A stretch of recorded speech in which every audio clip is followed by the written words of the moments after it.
Buffalo in the spring of 1836 was a city floating on a sea of optimism. For within a little over a decade, she had, as if by magic, transformed herself from a frontier village to a modern city. New brick buildings lined Main Street. Each year saw larger and more elegant steamboats in our harbor, and the Erie Canal brought an ever-increasing flood of immigrants to Buffalo's doorstep. A golden cascade of grain from western farms began filling her warehouses. Thus wealth poured in from both the east and from the west. Land speculation sent property values skyward as paper fortunes were created in a real estate bubble. Great expectations were in the air. You could breathe deep and believe all was possible. So began the year 1836, in total optimism. But it would not last. If Buffalo was transformed by magic, then Benjamin Rathbun was the wizard. Rathbun was a far-sighted entrepreneur, yet his beginning was humble. With hardly a penny to his name, he leased the Eagle Tavern on Main Street in 1819. And with astute business sense, he prospered and turned one success into many. He became a builder and erected most of the brick buildings in the city. He operated stagecoach lines, canal boat lines, streetcars, factories, stone quarries, banks, stores, hotels, in one vast enterprise. He was a formidable man. Buffalo Harbor was in transition. Brick warehouses, 4 and 5 stories high, were replacing the wood frame structures of the 1820s. Steamboats lined the waterfront, and boats such as the Ohio left port with their decks laden with immigrants. The Ohio was built in 1830 and was the first steamboat on the lake with a full-length upper deck. Now, each year brought larger boats such as the Thomas Jefferson or the Daniel Webster to compete for the lake trade. Commercial Slip, just behind the Ohio, is where the Erie Canal meets the Great Lakes. Even in 1836, there was a traffic jam as canal boats waited to be unloaded. The wood warehouses on the lower Buffalo River would remain much the same through the next decade. The steamboat Ohio is passing the steamboat Michigan. The Michigan was built in Detroit in 1833 and was one of the new generation of large steamboats. The bottom of the scene shows the old Buffalo Lighthouse, built in 1818 and already obsolete.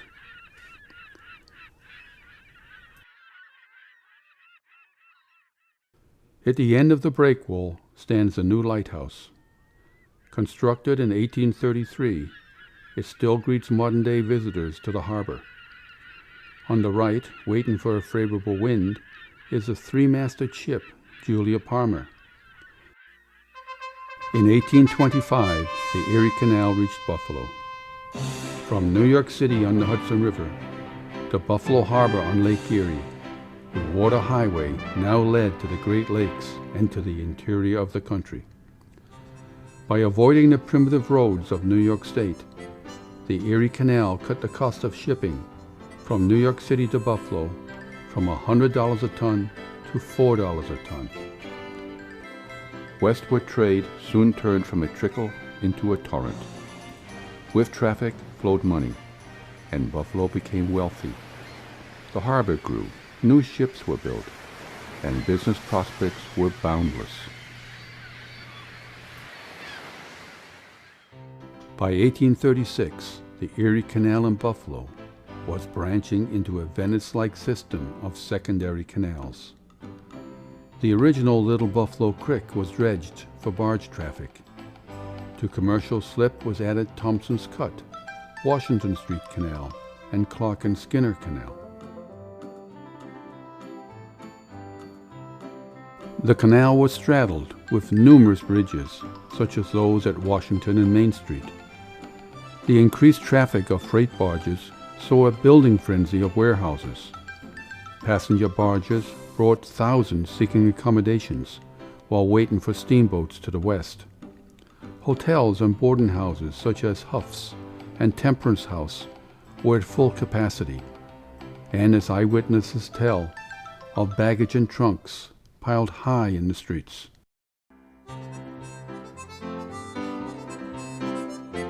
The canal lock at Erie Street was the gateway to Buffalo Harbor. At this time, the area around Canal Street was a desired residential neighborhood.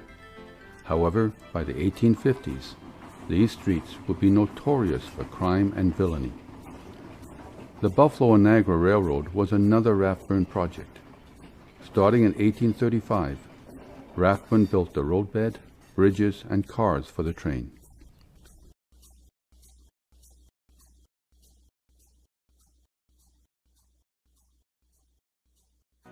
From Black Rock, the railroad ran alongside the canal until turning up Court Street to the lower terrace, which it followed to its terminus at Pearl Street.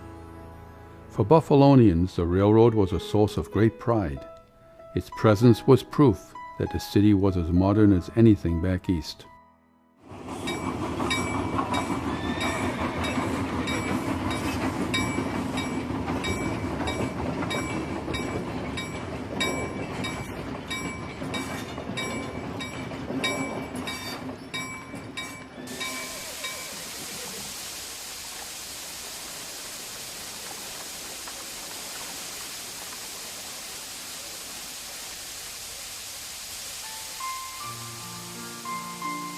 The train arrived and departed from in front of the United States Hotel, which was ideally located for both barge and rail. The Triangle building is the Niagara Hotel, which also housed a theater, and just above it is the Market House. All of these buildings were built by Rathbun. The lower levels of the Market House was dedicated to a public market, while the second floor was the City of Buffalo's council chamber. On the roof was a bell for calling the citizens to fires. The cluster of wood buildings was noted for stores which offered bargain price goods. The building on the corner of Main and Terrace was the Sidway Block, while on the opposite corner is the garden of the French philanthropist Louis Lacouture. At the end of the terrace is the Mansion House, one of Buffalo's finest hotels and a landmark through many decades to come.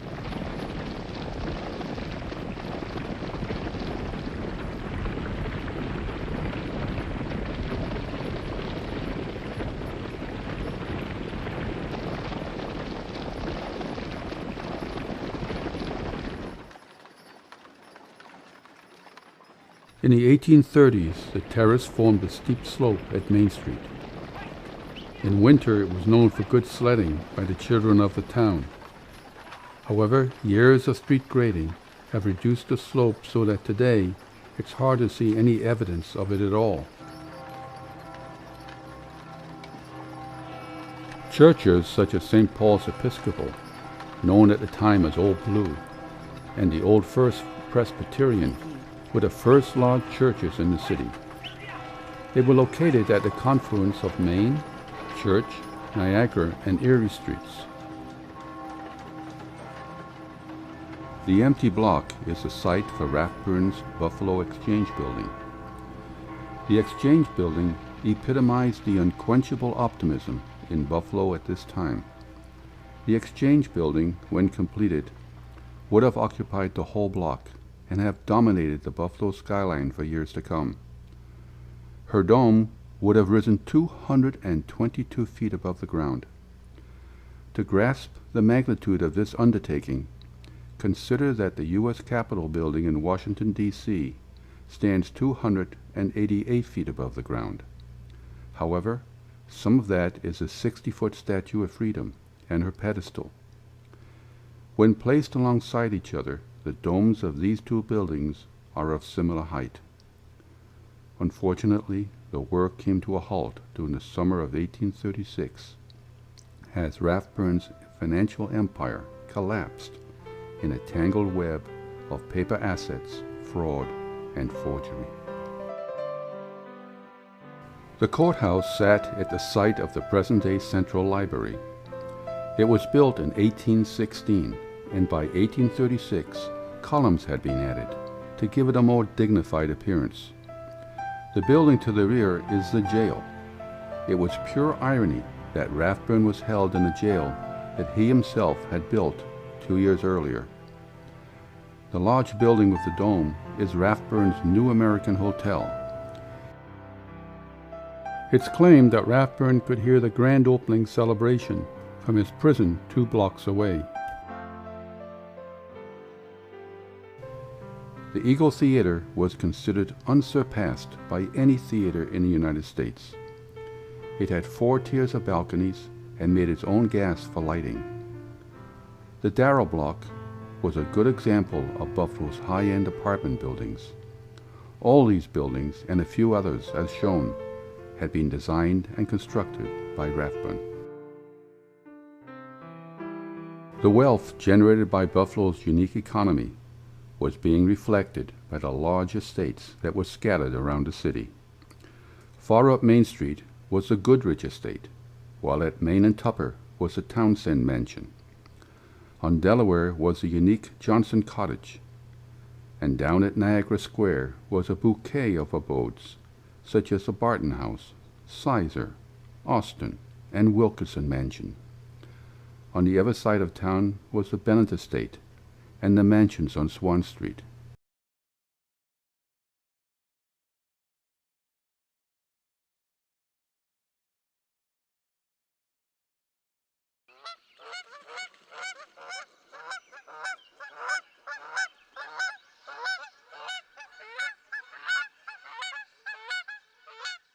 Buffalo in the spring of 1836 basked in the sunshine of total optimism.